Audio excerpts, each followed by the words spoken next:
नमस्कार दर्शकों, आप देख रहे हैं मेरा भारत यूट्यूब चैनल।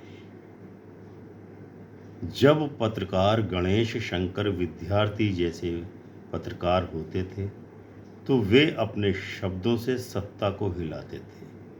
लेकिन आज वही पत्रकार सत्ताओं के लिए ताली बजा रहे हैं।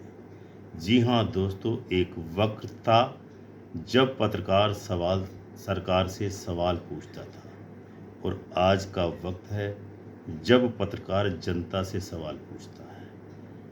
आपको समस्या क्यों है?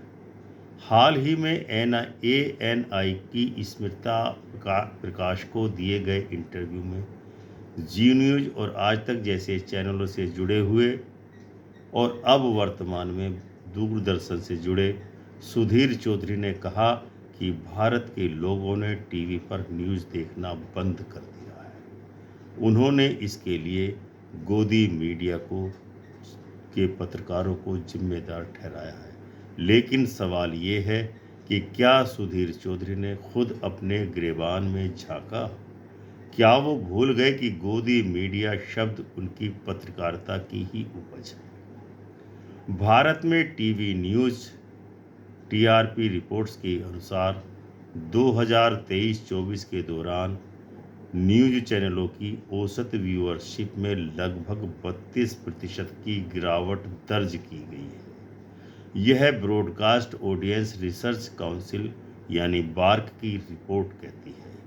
लोग अब टीवी नहीं देख रहे, टीवी पर समाचार नहीं देख रहे, क्योंकि उन्हें वहां न्यूज़ नहीं बल्कि नैरेटिव दिखाया जाता है। जहां पहले सत्य, तथ्य और सवाल हुआ करते थे, वहां अब शोर, नफरत और प्रचार ने अपनी जगह बना ली है।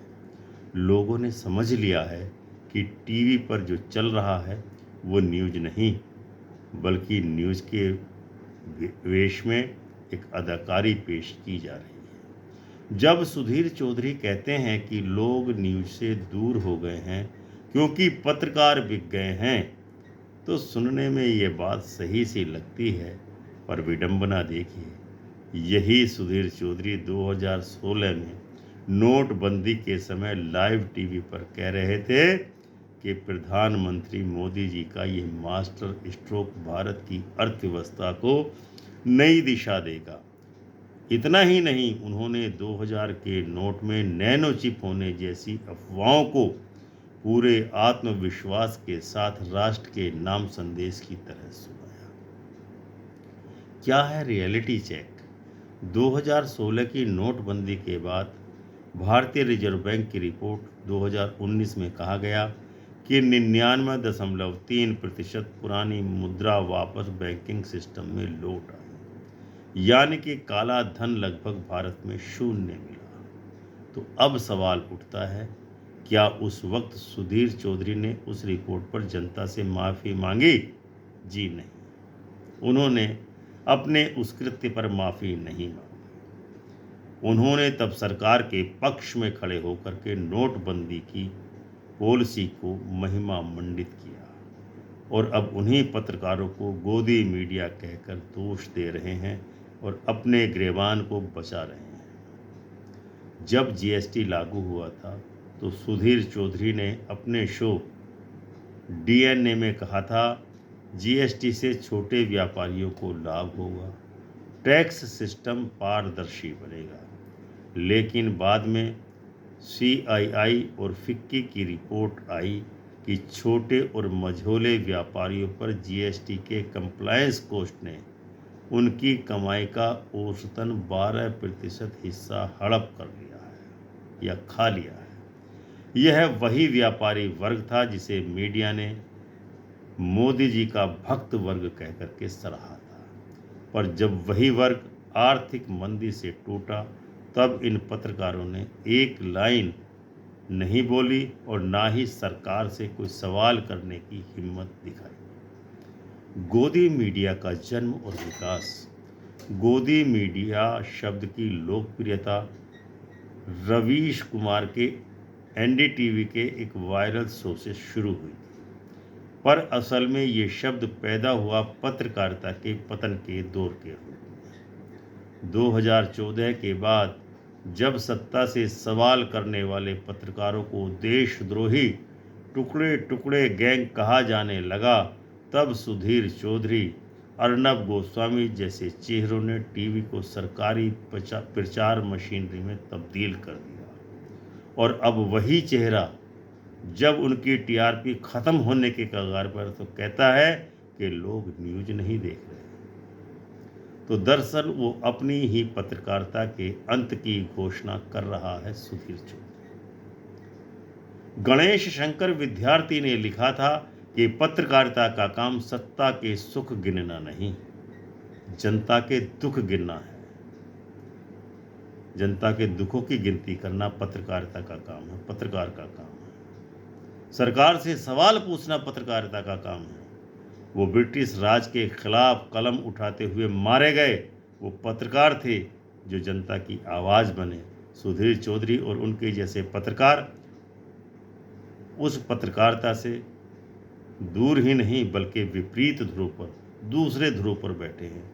उन्होंने कलम को नहीं, क्यू कार्ड्स को अपना धर्म बना लिया है।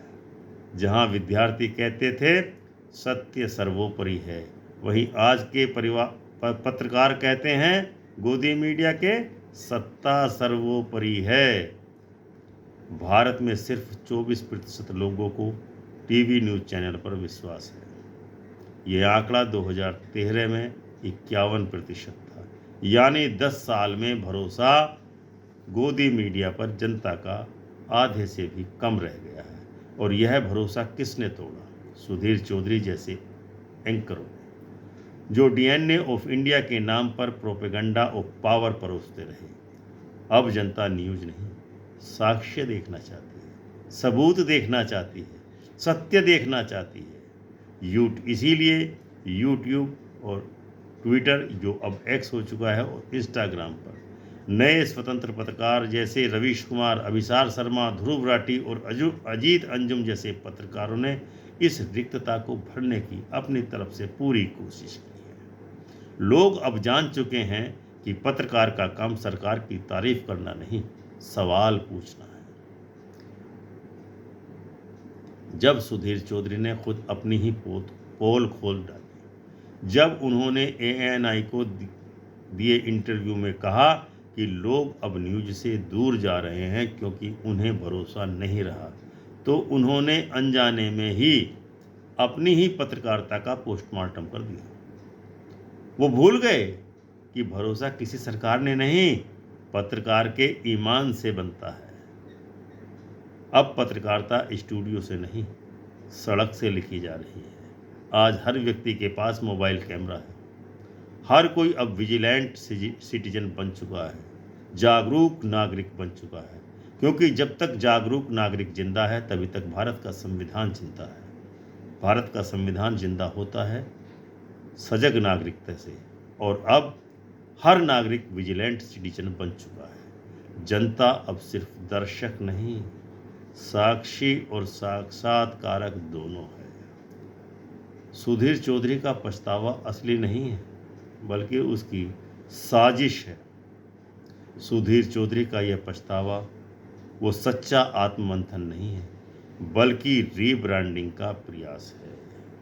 वो जानते हैं कि जनता अब सवाल पूछ रही है, इसलिए अब वो खुद को विचारक पत्रकार के रूप में पेश करना चाहते हैं। लेकिन इतिहास सब देखता है, चुपचाप लिखा जाता रहता है।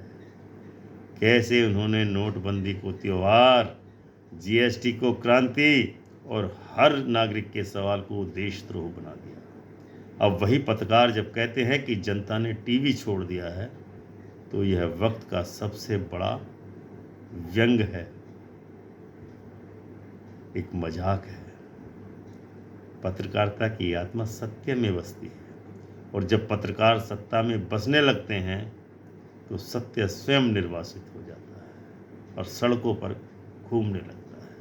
आज ज़रूरत है नई पत्रकारिता की, जो सत्ता से नहीं जनता से संवाद करे, जो सवाल पूछने की हिम्मत करे सरकार से और जो सच बोलने की कीमत चुकाने को तैयार हो। क्योंकि जब कलम बिक जाती है तो लोकतंत्र मौन हो जाता है। तो दर्शकों, यह था आज का वीडियो। हमें उम्मीद है कि आपको अवश्य ही पसंद आया होगा और आप वीडियो को लाइक एवं शेयर अवश्य करेंगे। चैनल मेरा भारत को सब्सक्राइब जरूर करें और बेल आइकन का बटन दबाकर ऑल का ऑप्शन अवश्य चुनें। मिलते हैं किसी ऐसे ही ज्वलंत मुद्दे के साथ अगले किसी वीडियो में। तब तक के लिए नमस्कार। जय हिंद, जय भारत, जय संविधान।